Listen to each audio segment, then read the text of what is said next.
তোমার আমার এক স্বর জাস্টিস ফর আরজি কর এই স্লোগানকে সামনে রেখে পথে নামলেন পশ্চিম বর্ধমানের পানাগড় রেলপার এলাকার নাগরিকরা।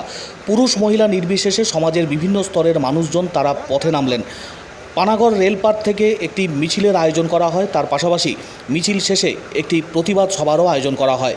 মোমবাতি জ্বালিয়ে আরজি কর মেডিকেল কলেজ হাসপাতালে তরুণী চিকিৎসকের আত্মার শান্তি কামনা করেন উপস্থিত সকলে। আরজি করের ঘটনার প্রতিবাদ জানিয়ে সরব নাগরিকরা।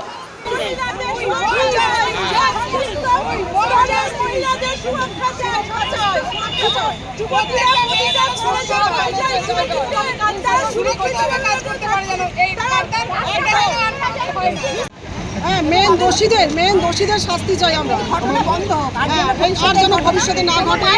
কোনো ডাক্তার সারাদিন পরিষেবা দেওয়ার পর সেই ডাক্তার যদি ঘুমাতে যায় তার প্রতি অবিচার আমরা এটা অন্তত মেনে নেবো না। আমরা কোনো মেয়ে, প্রত্যেকটা মেয়ে বলো মা বলো, আমরা সবাই চিন্তিত এবং আমরা চিন্তিত।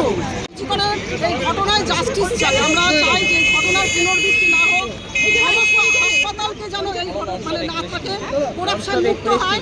শুধু সঞ্জয়কে ধরলে হবে না, মেন দোষীদের প্রত্যেককে ধরতে হবে, পুরো র্যাকেট ধরতে হবে।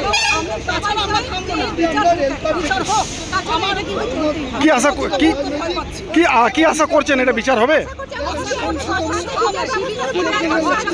মা ভাই বোনরা, রাজ্যে যে আরজি কর কাণ্ডে একটা নৃশংসতম ঘটনা ঘটে গেছে, সেই ঘটনার এখন পর্যন্ত এতদিন হয়ে গেল আমরা দেখলাম এখন পর্যন্ত প্রকৃত বিচার হলো না, প্রকৃত অপরাধীদের শনাক্তকরণ হয়নি।